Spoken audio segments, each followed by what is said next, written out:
Intending the future. It's obvious that there are commands that force us to be what we are, some of which are impossible to disobey, such as the case of breathing, of eating or sleeping, and there are others. However, even when they're compelling forces, it's still possible to escape them, such as the case of procreation or choice of residence. Nobody dies from lack of sex. To be born in a certain place was destiny, but to live there is a choice. We're not trees. There are commands that were imprinted deeply in us since very early in our lives, when we were just infants. These stay there, engraved forever. This is the case with our language and culture. Because of that, we have a great responsibility to instruct the following generations wisely. There's no better teaching method than that of repetition.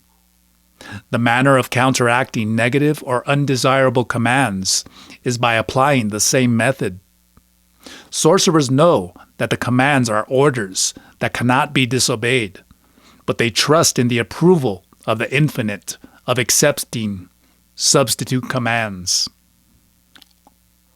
If the new command is carried out in a persistent way, this will replace the previous order, and it will become the will of the eagle.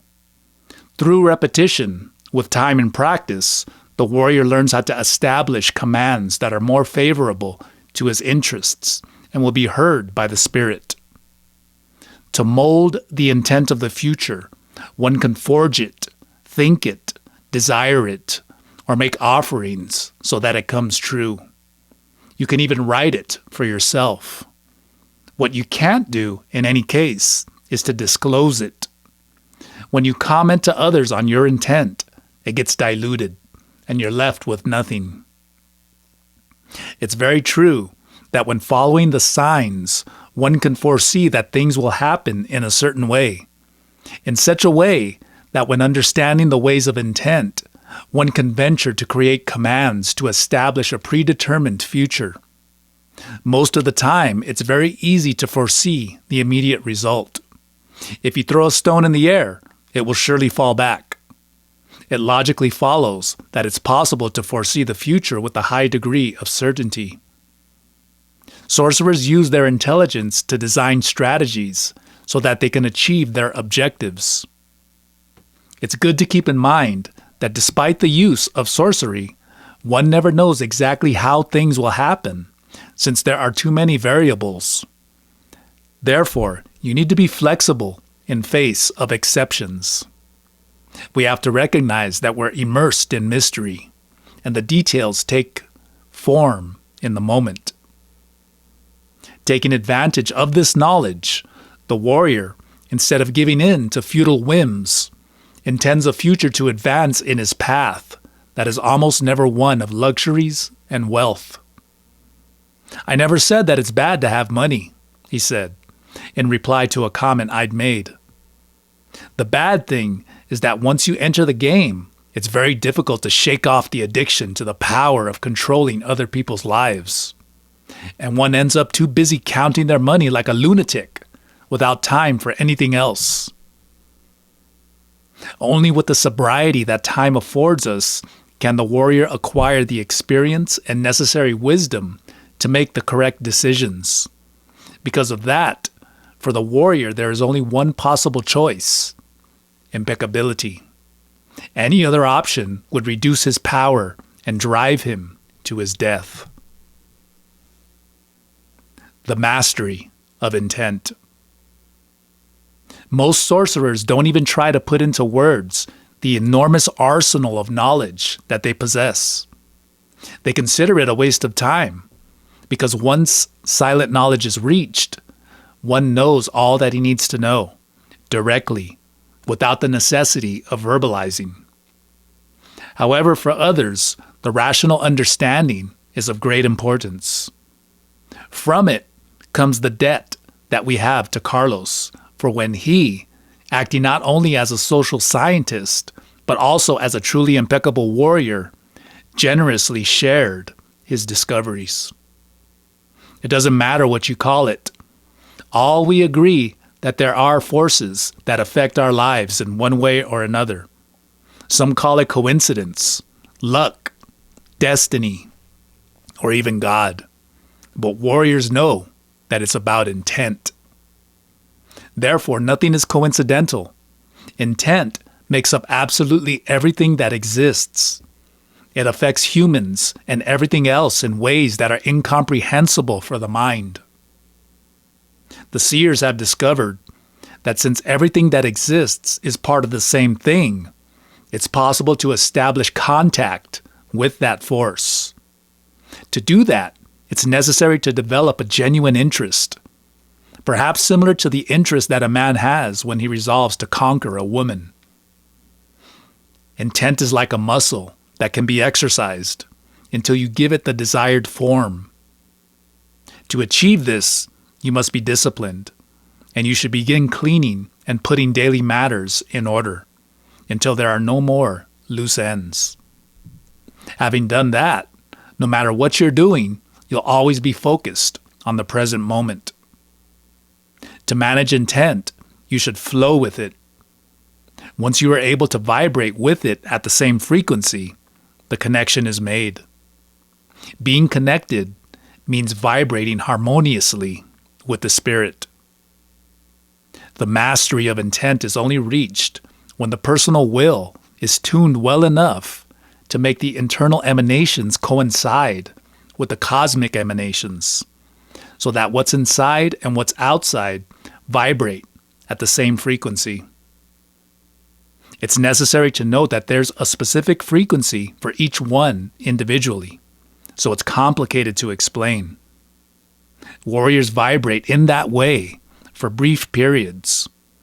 We know that those who tried to vibrate continually in that way for a long time either died or disappeared mysteriously.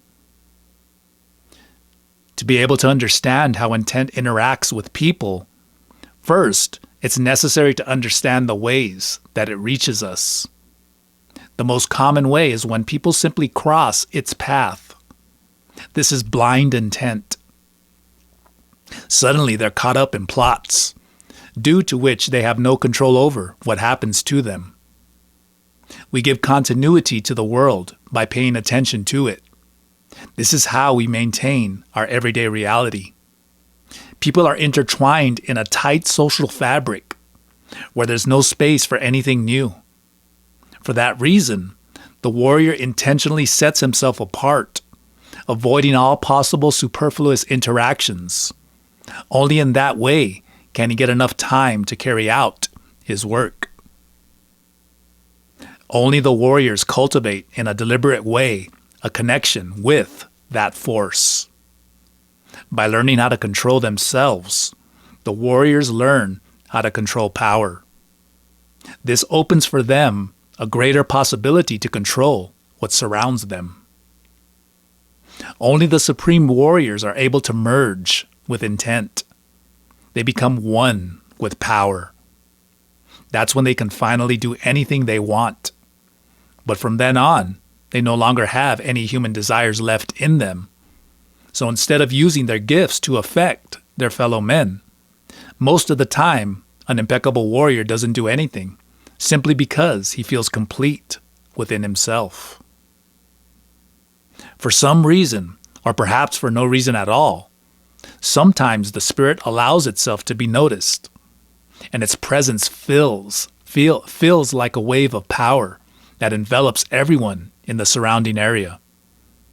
Those are the occasions when decisions are made, actions are carried through, things are built, and lives are changed.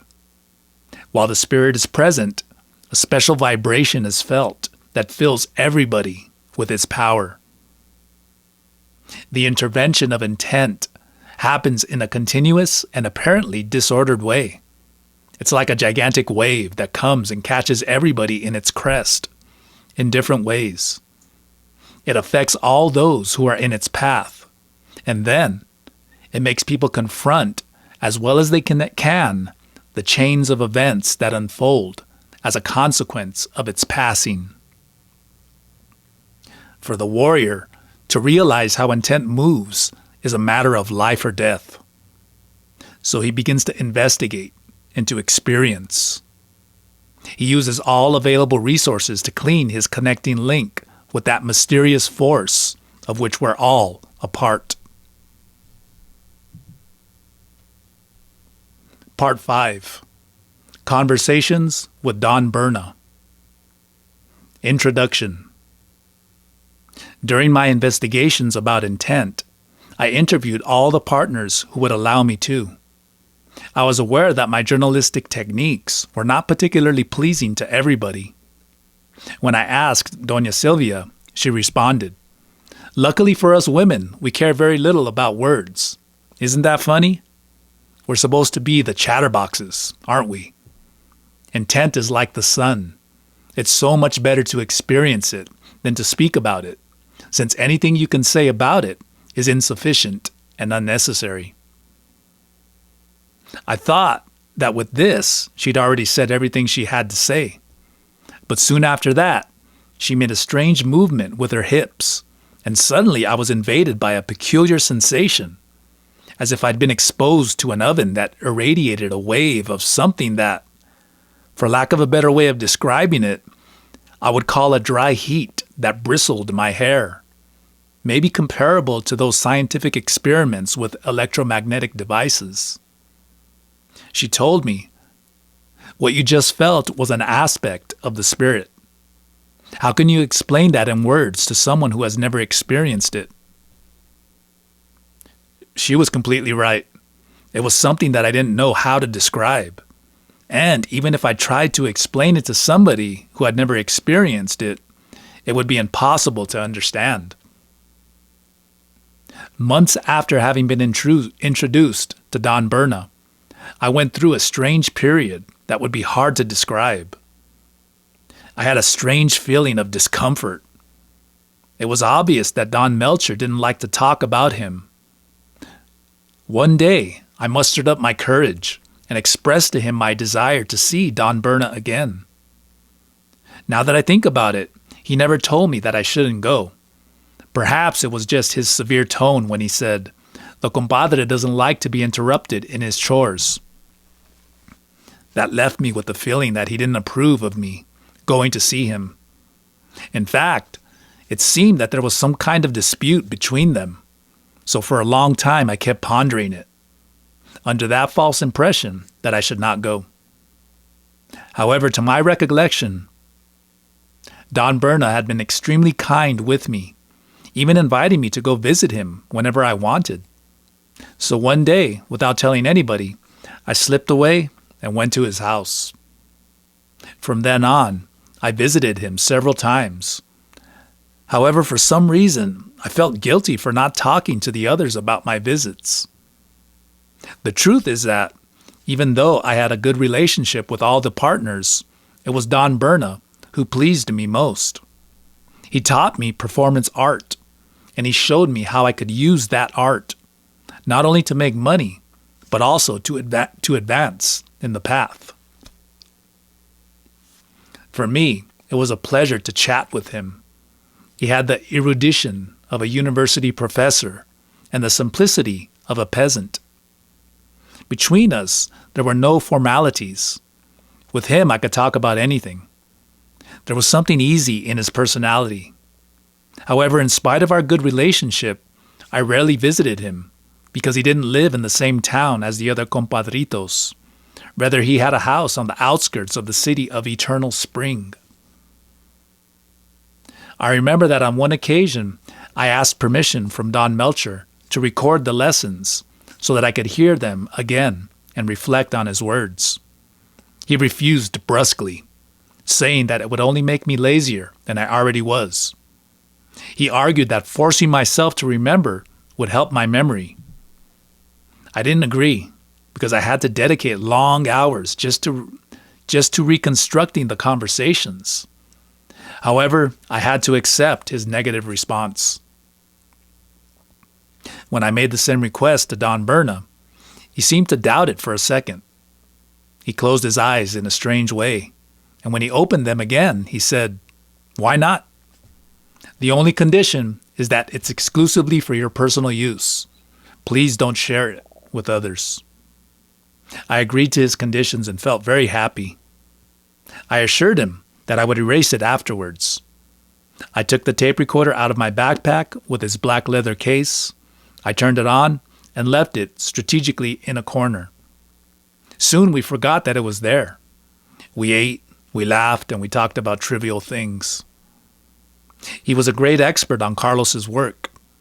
And, unlike Don Melcher, he had an infinite patience, which I took advantage of to clarify many points of the books that Don Melcher didn't even want to hear about. He said despairingly that all such corroborations were a waste of time. With Don Berna, it was different. I was delighted with his good humor and tendency toward drama, and with how meticulous he was with his explanations. That day I arrived early to see him. I hadn't been able to warn him of my visit ahead of time, but he seemed to be waiting for me. He invited me to go out for breakfast. We walked about a mile on an unpaved road until we reached the highway where there was an improvised restaurant beside the road. He said that they served a magnificent breakfast there. A pleasant woman who looked after the place welcomed us. She greeted him by his name. Apparently he was a regular. We took a seat at a table in the corner. One of the ideas that had impressed me most was that the spirit, being an impersonal power that gives life and form to everything that exists, could sustain a personalized relationship with each one individually. I asked him about that. There was a pause as a dog passed among the tables and came directly toward us. We were the only customers at that moment. The dog looked at us fixedly, without begging, but also without missing out on any detail of our movements. When it saw that we weren't eating anything, it turned around and went away toward the kitchen. Suddenly he said, "The spirit is something unfathomable. You won't understand it by asking questions. But everyone is different. Maybe for you, that's the way. But it would be easier if you just took things as they are. There's no need to complicate them. Sorcerers know from experience that the spirit often manifests itself through signs, omens, and premonitions." I asked him to clarify that. Smiling, he scratched his head and said in a comic manner, "Just like that dog, you don't let anything get away from you. Isn't it true?" he said, pointing to my book of notes, obviously making fun of me. Well, here you go. The signs are useful for attracting the attention to something specific. They suggest that you should stop and investigate. The omens are there to indicate a course of action. The premonitions warn about events that are to come, and the agreements indicate a correct decision. When one gets attuned, it's possible to listen to the whispers of the Spirit directly in our hearing, or perhaps like a thought in our minds. By getting attuned, I refer to maintaining a balance in all the warrior's attributes that you've been practicing, but at the same time, you have to relax and let yourself go. With an amusing expression, he said in an Italian accent, "Questo sì, that's a real feat." He continued, "From behind the noise of the world, and even from behind the noise of our own minds, there's a corner of peace. It's like the eye of a hurricane where everything is calm, even when there's a storm all around you. In that silent corner, it's possible to hear the whispers of the Spirit, telling us what's what and which path one should take. The task of looking for that special place inside oneself might take a lot of effort, but once you get there, it no longer matters how much noise or movement there is outside, because then you'll have found your center, and nothing can move you from there. However, it's a real art to know how to discern among the different kinds of thoughts that assail us. Could you explain it to me? Could you explain to me the difference between the types of voices?" I asked. "Is the voice of the Spirit a sound inside my head? Or could it be that it speaks to us through other people? To learn how to recognize the voice of the Spirit is a matter of great urgency. One should learn how to separate it from our habitual thoughts or the other noises of the mind. The difference between the voice of seeing, the inorganic being's voice, and the whispers of the Spirit is that the voice of seeing describes to you what is happening. When you perceive it in the second attention, it's a guide voice that tells you what's what in that other realm. The whispers of the Spirit, on the other hand, are advice on how to act, like an intuition about which road you should take, while the voice of the inorganic beings is the one that suggests acting according to our emotions, knowing that the predominant thing for us is our personal importance.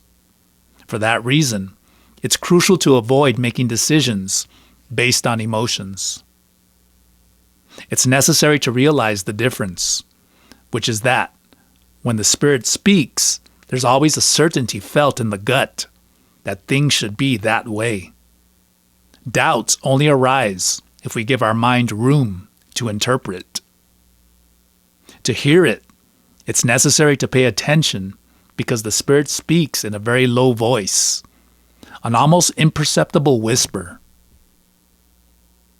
That voice that we all hear inside our heads, that some identify as the voice of the conscience, is often used as a way of communication by the Spirit to tell us things, to suggest directions to take, or what decisions we should make. The most outstanding characteristic is that when we pay attention, we're filled with a wonderful feeling of peace and happiness for doing the correct thing. The voice of intent is the incredible quality that the universe has of speaking and saying things to us, sometimes with words, but most of the time by means of signs. Every bird that flies, every person we speak with, each leaf that is carried by the wind, everything tells us something. They send messages, and if you had the speed to catch them, you'd receive instructions directly from intent all the time. That's being connected. The most frequent way that it warns us is through dreams, because when we're sleeping, the ties of reason get loosened. Sometimes the Spirit uses animals, plants, and elements, or even our fellow men to transmit its messages. Intent intertwines the threads of life in the most extraordinary way, inscrutable in many ways. For that reason, the warrior's job is to be alert all the time. Nobody knows where the sign will come from. Only if you keep your internal dialogue silent is it possible to grasp the messages that it sends us. The important thing is that each one be able to find his own natural avenue to power, since it's different for everyone. The messages of intent are personal. Nobody else can listen to them for you. If the warrior is flexible, he'll listen to what the Spirit says, and he'll make adjustments accordingly. If he doesn't have enough energy, or if his nature is such that he resists, then he's a dead warrior. For example, if you shut your mind up for just 1 second, you'll perceive the voice of the Spirit telling us what's what at this very moment. He said, looking at me quizzically. It was as if his look was pushing me to be quiet. I made an effort to reach internal silence. Then I realized the deep calm that there was all around, even though we were only a few steps from the road. After a moment, he continued, "We could say that the signs of the Spirit are like an invitation to play," he said, with a captivating smile, as if daring me to ask.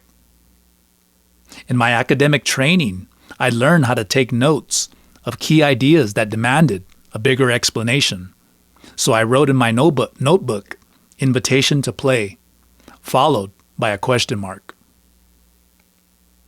A little girl who seemed to be the woman's daughter served us a breakfast that, in spite of being simple, was truly delicious. As we ate in silence, 2 other customers entered and greeted us, following the custom of saying to us, "Provecho," enjoy your meal. When we finished, I tried to revive the topic of conversation, but he suggested that we return to the house. After sitting down in comfortable armchairs, I asked him, "What about the games of the spirit?" He smiled, as if he'd been waiting for that question. They're the situations that present themselves, seen from the warrior's perspective. He answered, "Ordinary people see them as the misfortunes of real life. Therefore, it's the responsibility of each one to know which battles to enter and which to avoid. In fact, if you think about it, everything in life can be summarized like that." Calling them games is just a way of referring to the indescribable. For warriors, our relationship with the spirit is like a cosmic game, in which each option takes you to different situations, and these in turn are linked to other new situations, and the process repeats indefinitely. Thus, intent forces us all to participate in the game of life, having the world as our battlefield and time as the referee. When time runs out, death arrives, and the game is over. We could compare the path toward knowledge with a minefield. Each choice we make can lead us either closer or farther from the objective. The way is full of traps, some of which are created by the spirit itself to test us. If we resist the distractions that put themselves in our path, we can continue on ahead. Otherwise, one gets bogged down in details that can very well be our end. The signs of the Spirit are direct and pure. They come to us as they are, without passing through the filter of the collective consensus, where morality and prejudice play a predominant role. Energy doesn't have anything to do with morality. Morals are a human convention made to control the masses. However, it's interesting to note that an immoral person has a greater propensity to lose energy. The warrior cultivates his personal power. He chooses each one of his steps deliberately, and he bases the strategy of his life on the purpose of increasing his energy level.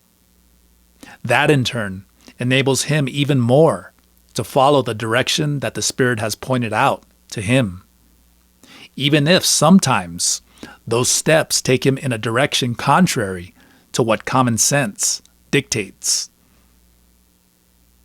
Sometimes the signs are so outlandish that only with difficulty can one take them seriously.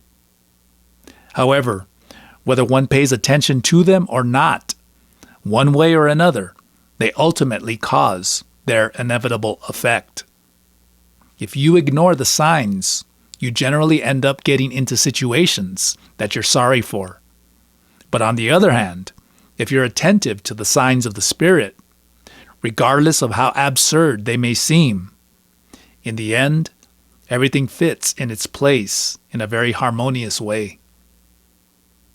Once you make a decision, the Spirit itself will sustain it. And what in the beginning seemed unreasonable becomes very comprehensible and orderly.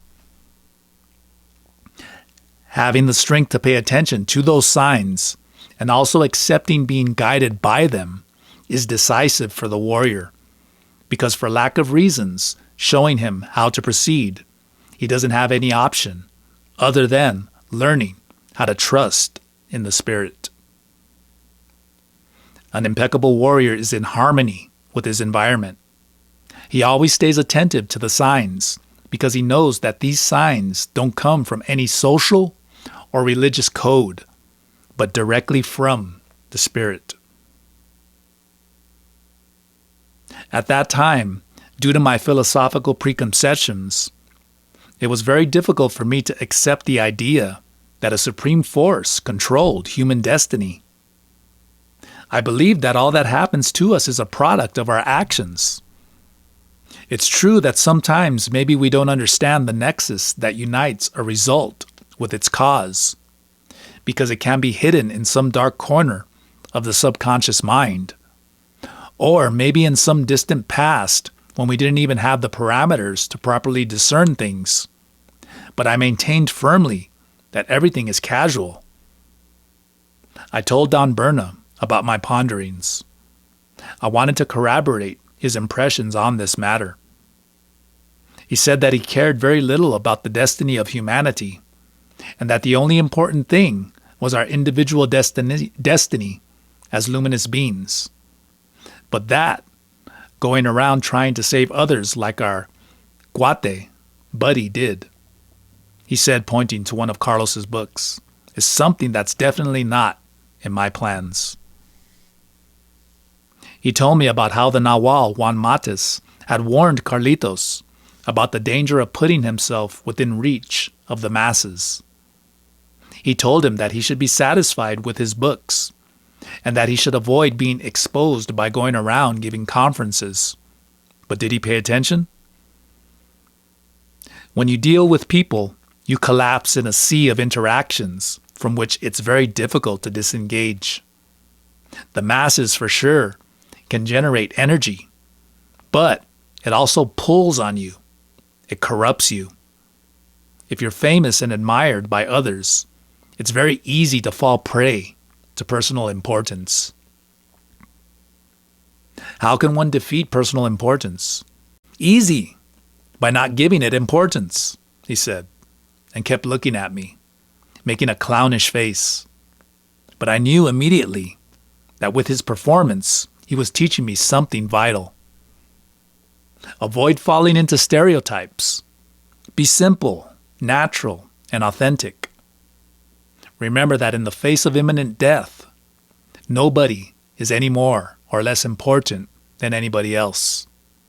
If you're able to be aware that you will die, you'll see that in fact, nothing else matters.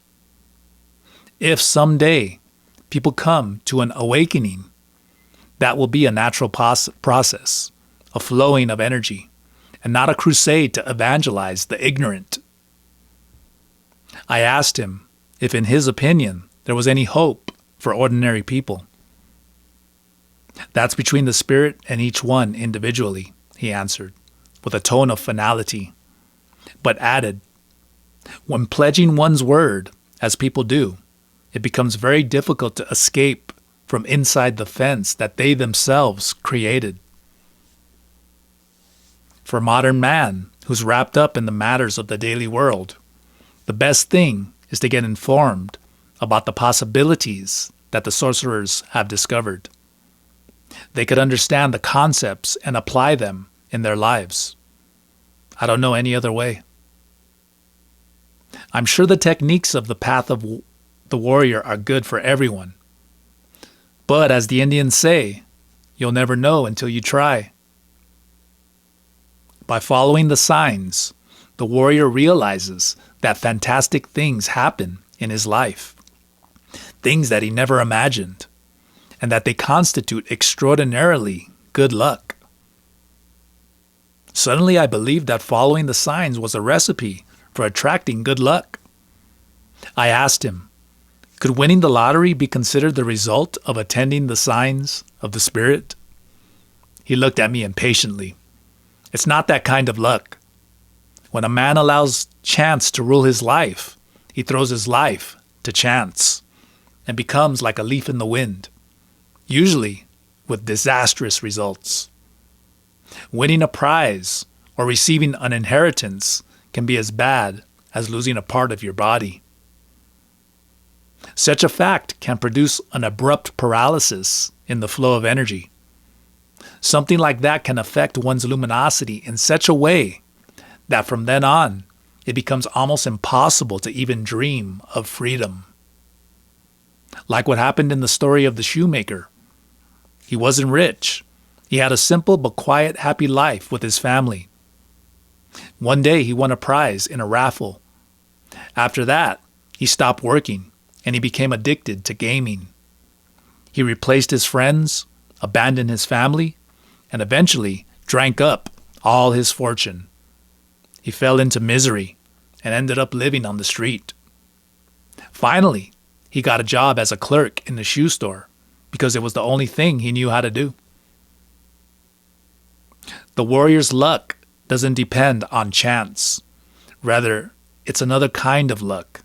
It has to do with our expected destiny, he said cryptically.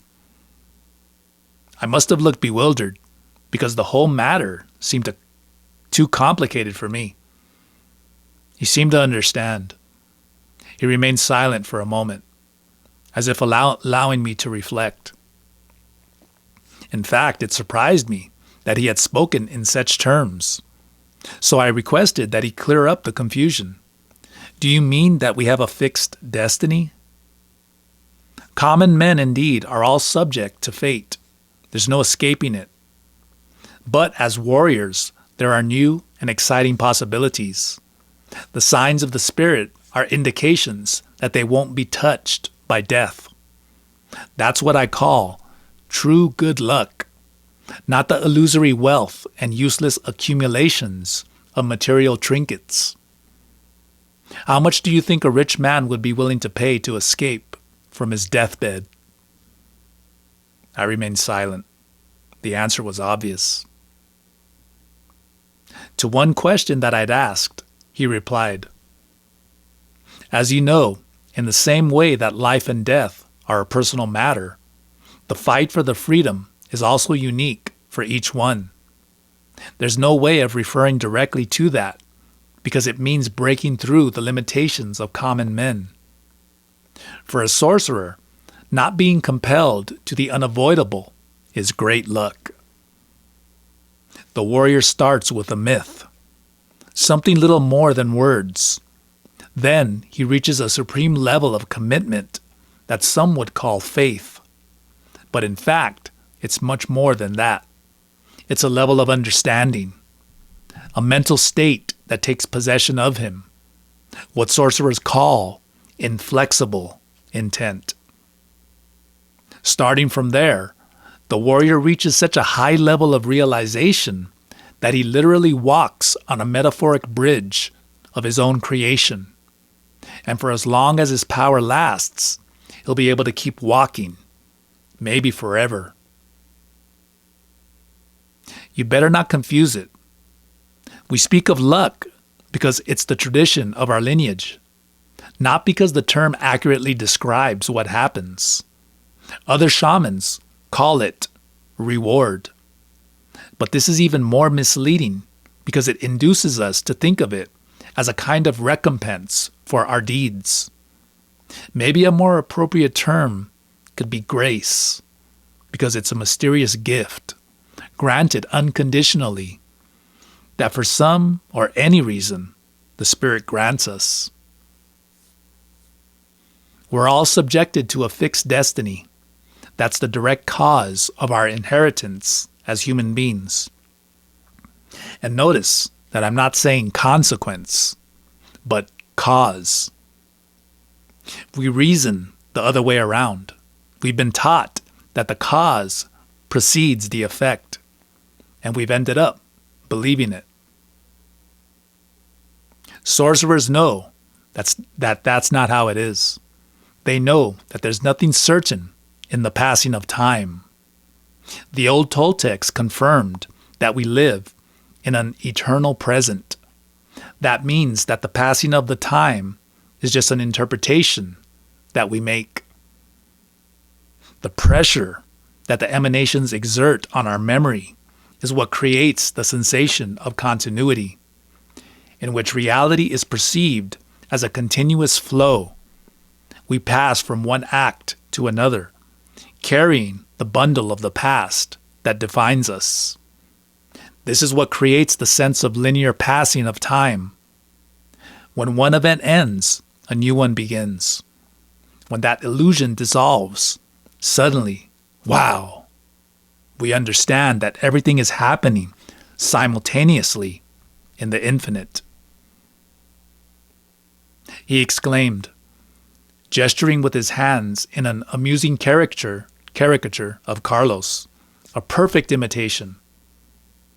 When we learn how to look at the present time, instead of the time that has passed, the time of our immense and mysterious possibilities, instead of the time of our personal history, then it will no longer be about our imminent destiny or cause and effect, because then these become warriors' challenges.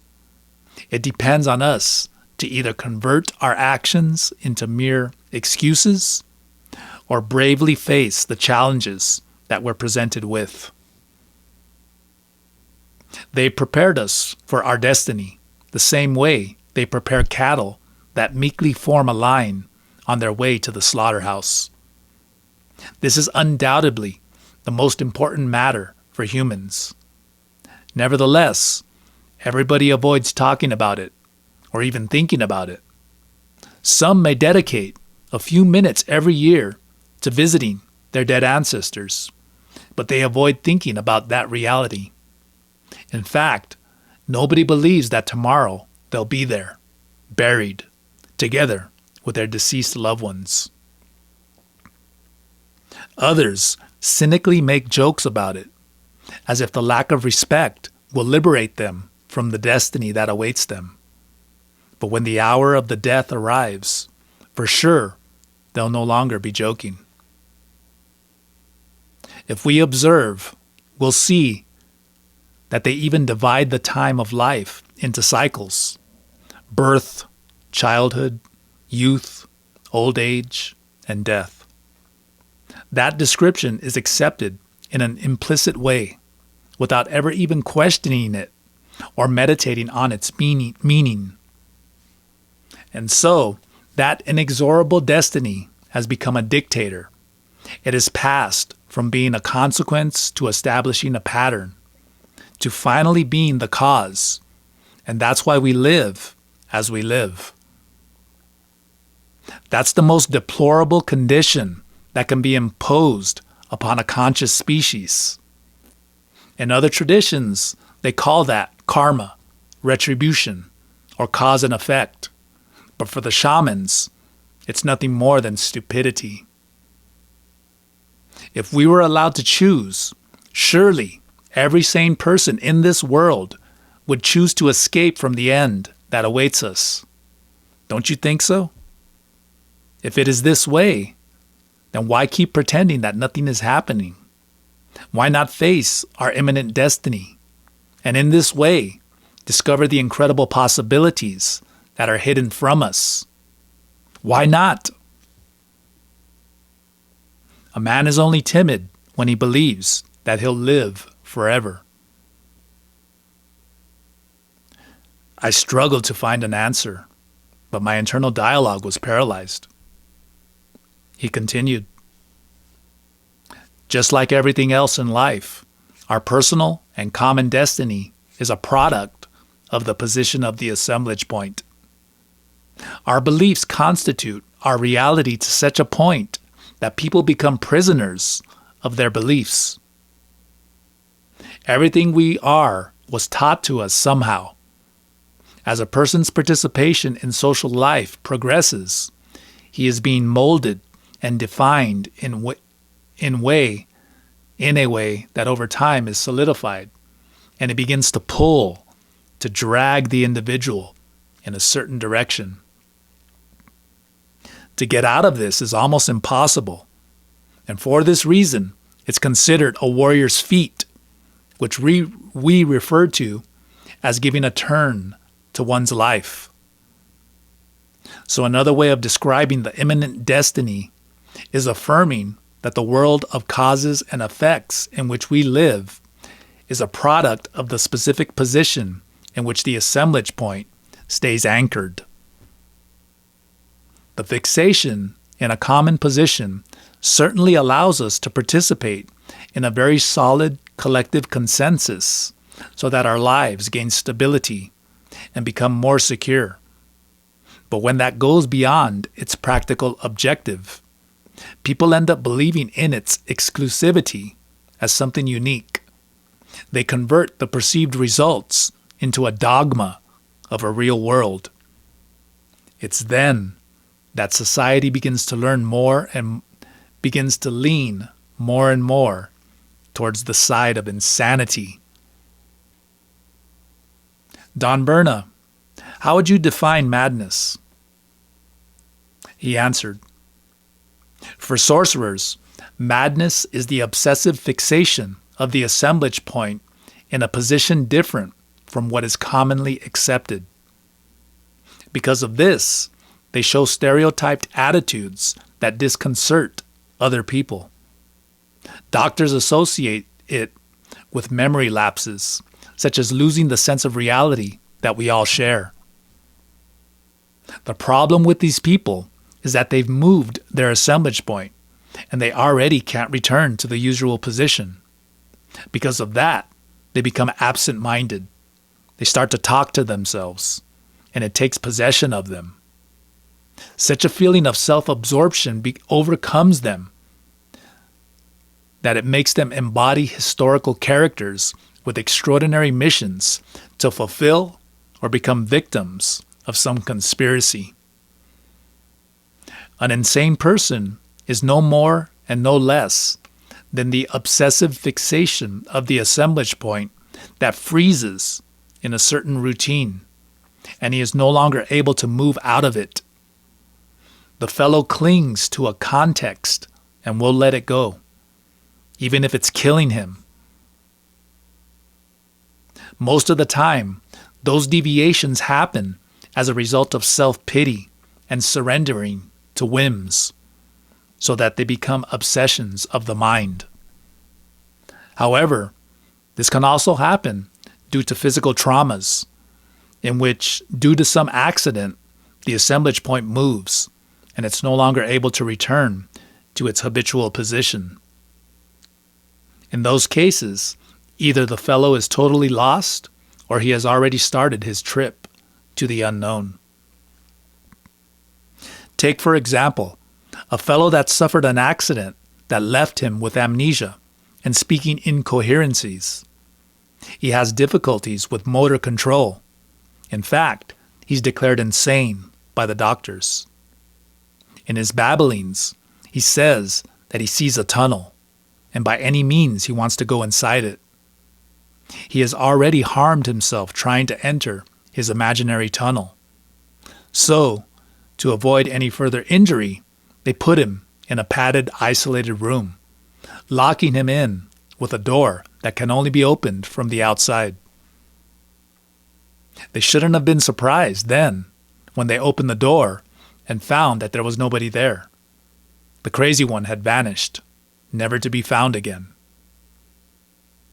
A similar thing happened to a healer who lived in Spanish colonial times. They put him in jail for the crime of practicing sorcery. They accused him of curing sick people with the devil's help. They say that the sorcerer of the story drew a black door in the wall of the prison with soot, and that one day he simply disappeared without a trace. The other prisoners who shared the cell swore that he left through the door that he'd drawn. In a certain way, we're all crazy. The difference is that those who share the same descriptions of the world are considered healthy, while those who don't achieve it are considered crazy and are treated as a danger to society. It's interesting to note that something very similar happens to a sane person, since the attention works the same way in both cases.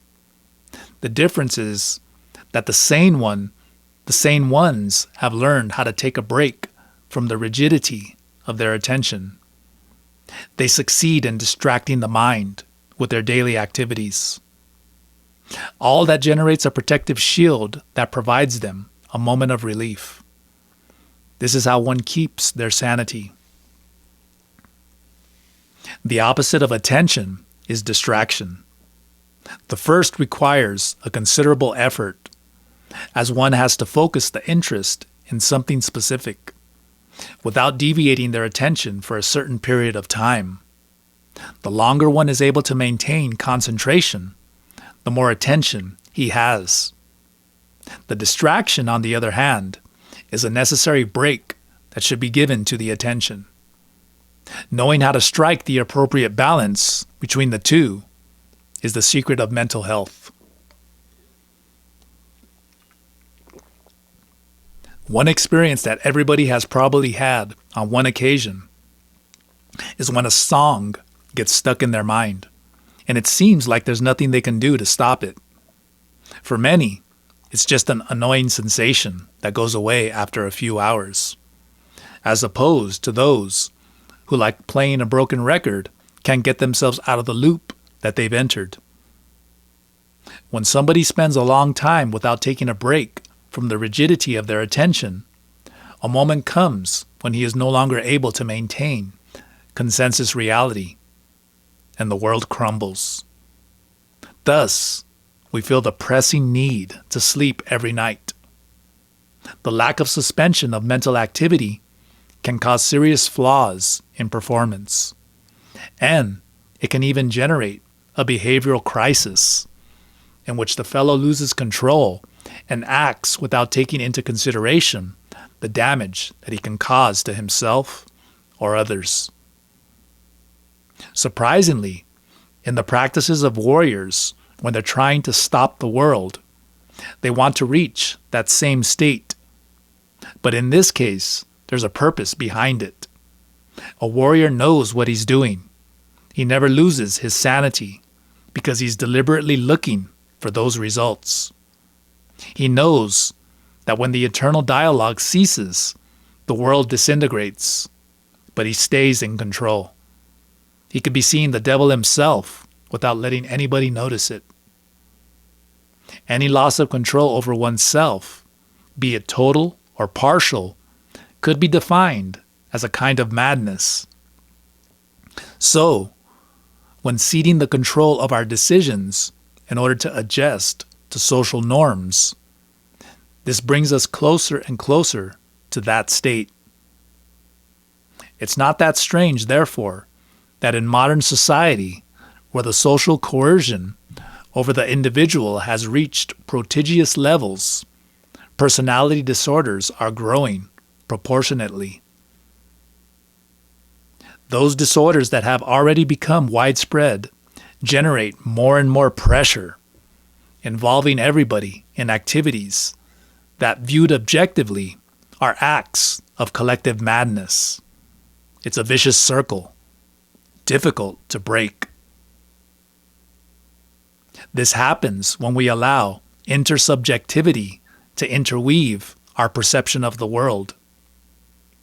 We can call that pitiful state normal, but it's a far cry from the voluntary sanity of the warrior.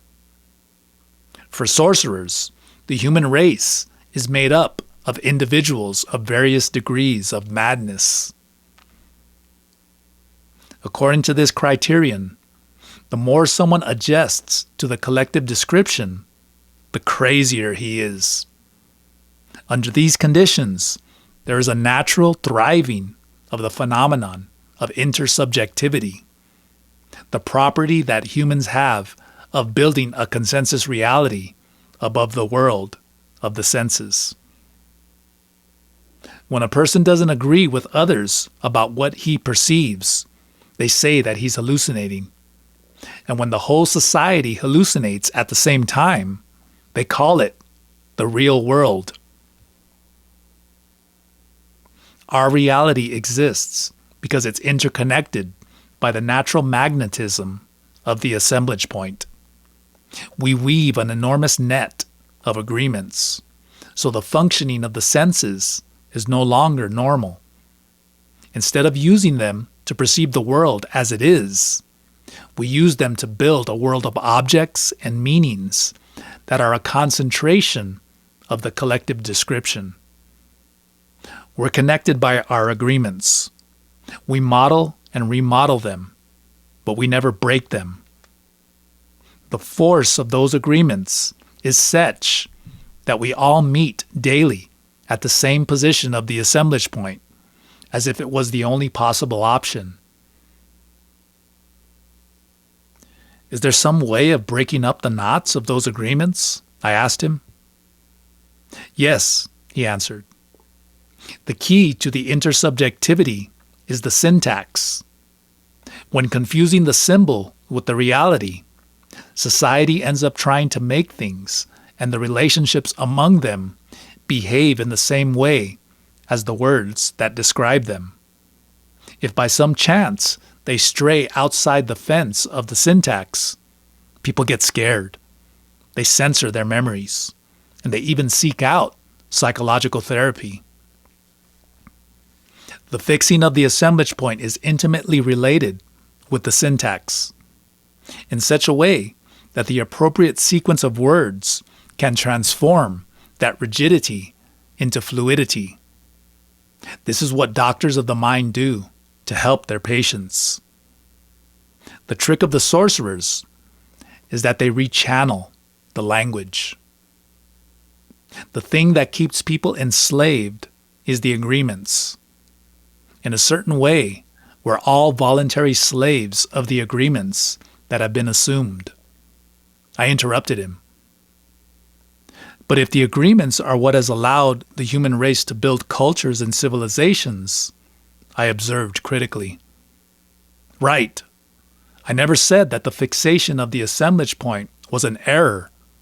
In fact, the collective consensus is an act of magic that the humans share in. The problem is that they forget that the consensus we share is not the only one possible, that there are other realities that we can explore. On another occasion, I commented to him about the lesson I received from the traveler, who told me that the mystery of the universe is attention. I asked him to talk more on the subject. He invited me to come with him to the kitchen. He put a teapot with aromatic herbs on to boil before answering my question. In the beginning, he said, after seeing light for the first time, the perception of the newborn is chaotic. A great effort of attention is required on its part to make some sense of what it perceives. The basic training to deal with the world only takes a few years. However, the learning of where to focus the attention lasts a lifetime. The attention is what gives order to the chaos. While we drank a cup of tea made of herbs that smelled like wild flowers, he continued explaining. The world exists just as we perceive it, only because we've learned how to fix our attention on the same description. It is through that description and the agreement that we all sign a pact about what to perceive. That's the reason why isolated societies have a different way of perceiving things. As for the act of indoctrinating them in what they should perceive and what they should ignore, we call that education. The biggest achievement in the human race as a species is to make our attention homogeneous. This is how we succeed in agreeing about what we perceive. However, what in the beginning was an instrument for the survival of the species has now become a monster that's about to devour us. The obsessive application of the agreement generates a great pressure on the ego, making people become reciprocal tyrants. The exorbitant focus on the ego is what makes people become petty tyrants. The best way to combat the fixing of the assemblage point is not to take oneself too seriously. This is the basis of the warrior's determination to loosen up the assemblage point. That's what you're doing with all those exercises that you've been practicing, loosening the ties that bind you. In the same way that happens with the power of creating life, We all bring the power of the cosmos as a sleeping seed inside us. In fact, we're a fractalized particle of the universe. So, even though our perception is limited by the ego, we reflect the cosmos in its totality. Therefore, it's no coincidence that everything is intertwined by those same infinite energy lines, from the micro to the macro. This is how everything is connected, in such a way that it's totally possible for a sorcerer to mount one of those lines and flow with it, maybe all the way to the very center of one's consciousness. Sorcerers use this knowledge to navigate the dark sea of awareness.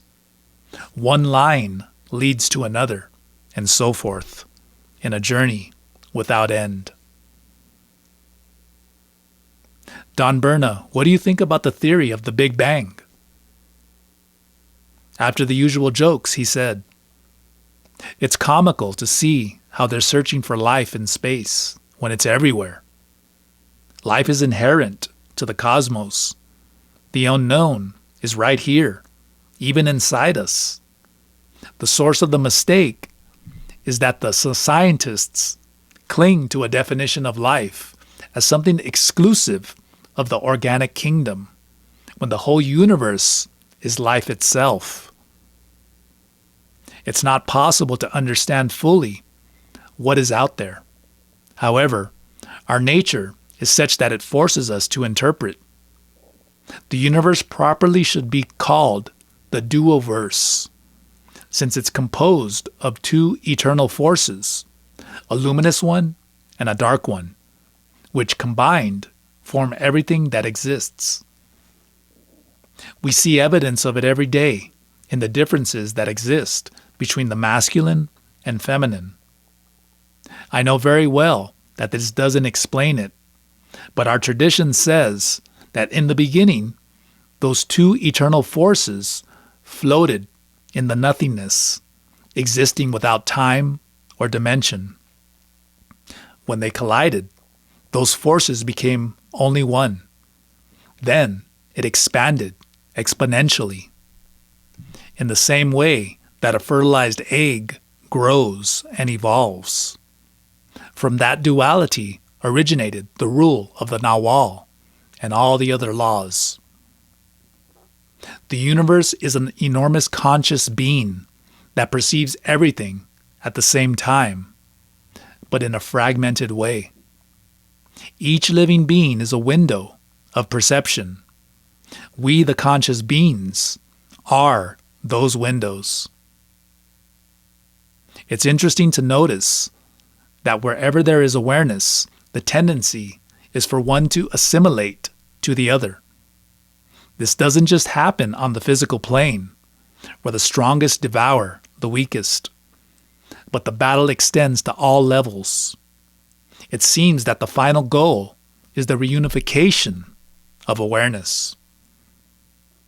It's not so easy for the linear mind to understand the destiny of Sha'ak Atul. The image that comes to mind is one of a spider suspended in its threads from there. It has total control of everything that happens in its web. In the same way, by means of those energy lines, the traveler can perceive everything that happens in all the directions, all the way to the infinite at the same time. His great achievement was to consciously unite with the emanations of the universe. This is how he became everything and nothing at the same time. Some call that feat the third point, or the third attention, where the individual awareness reaches its maximum by becoming consciously unified with everything. From what we know, very few have returned from that state. Sha'ak is one of the few. The seers agree that those who have reached that goal are the true rulers of the universe. I think it was at that time that the idea came to me that I could communicate with Sha'ak Ato. I speculated that as the traveler perceived everything, then he could hear me whenever and wherever he was. Based on that premise, I began to invoke him and chat with him. It's true that intent never again visited me in a form of a man, but it has never failed me. I'm fortunate to have him. He's a friend who's always there when I need him.